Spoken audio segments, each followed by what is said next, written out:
जहां ऊंचे भाव की प्राप्ति के लिए हमको एक एक भजन संभाल कर रखना है, एक एक नाम, एक एक वृत्ति संभाल कर रखनी है। वहां हम अपनी किसी मनोकामना की पूर्ति के लिए, किसी अनुकूलता के लिए, किसी शत्रु पक्ष के नाश के लिए हम भजन का प्रयोग ना करें। हो जाएगा, आप भजन कर रहे हो, उसका अहित सोचोगे, हो जाएगा, क्योंकि आप में पावर है।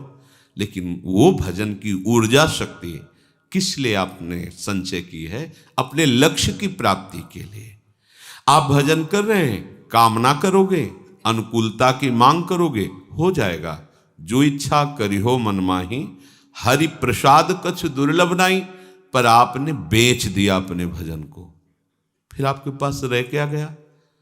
फिर आपको क्या ब्रह्म संस्पर्श, क्या एकांतिक महासुख, इसकी कल्पना भी नहीं होगी आपको कि ऐसा क्या होता है ब्रह्म संस्पर्श में, ऐसा क्या होता है उस आत्यंतिक सुख में। क्योंकि आप जो साधन कर रहे हैं उसे आप बेच रहे हैं, उसे आप नष्ट कर रहे हैं।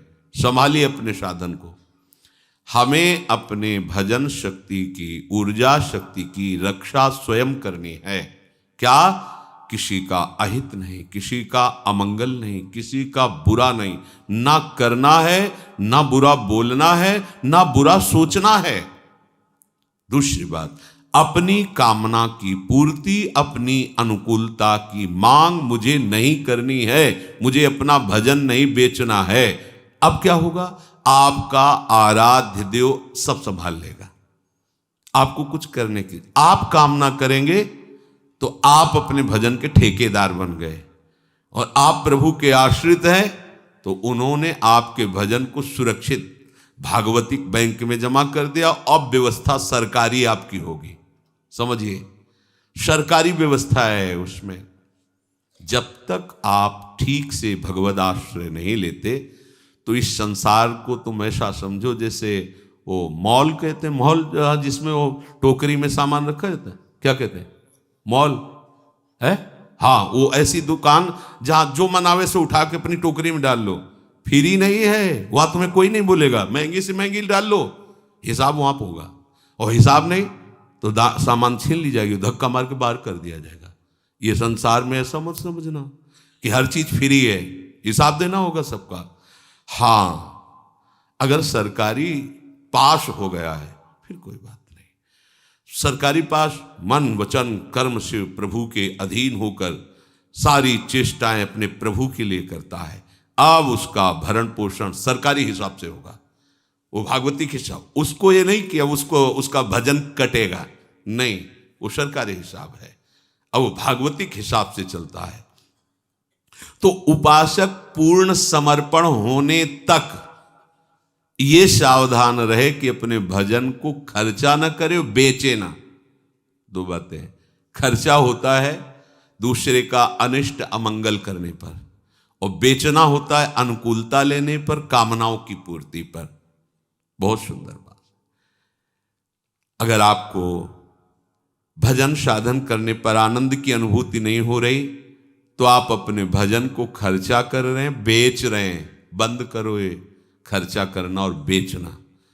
आप भजन कर रहे हैं, अंदर ही अंदर सोच रहे ऐसा ऐसा, वो आपका भजन जा रहा है। आप भजन कर रहे हैं, दैन्य होकर मांग रहे हैं, ये अनुकूलता मिल जाए, ये वस्तु मिल जाए, ये समस्या हट जाए। आप अपने भजन का ऐसे प्रयोग क्यों कर रहे हैं? जहां अनुकूलता के लिए भजन होता है वहां हम अपने शब्द में कह सकते हैं कि पाप रुकता नहीं है, वहां फिर पाप होना शुरू हो जाता है। हम भजन तो करें प्रभु का और मांग करें अनुकूलता की, तो लक्ष्य क्या हुआ? अनुकूलता हुई ना। हम भजन करें प्रभु का और मांग करें भजन में डूबने की, कि अभी भजन तो क्रिया हो रही है।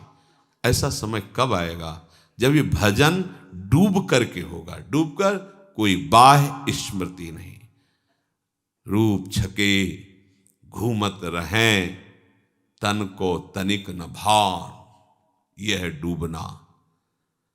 विरह कमंडल कर लिए बैरागी दो नैन, मांगत दरस मधु करी, छके रहत दिन रैन, यह है डूबना। हमारा ज्ञान हमारा पीछा नहीं छोड़ रहा है, पर हारना नहीं है। हमारे सहायक,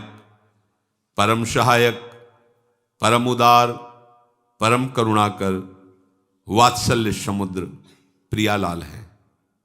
ये दोष हमें है। हम अपनी मांग करते हैं, हम अपने अनिष्ट का नाश करने के लिए भजन के समय संकल्प करते हैं, नहीं करना है। अगर हो भी रहा है तो उसे रोकिए, नहीं रोक पा रहे हो तो इधर दृष्टि लाइए अति उदार करुणा वरुणालय युगल सरकार की तरफ। ये तभी होता है जब आश्रय में कमी होती है, समर्पण में कमी होती है,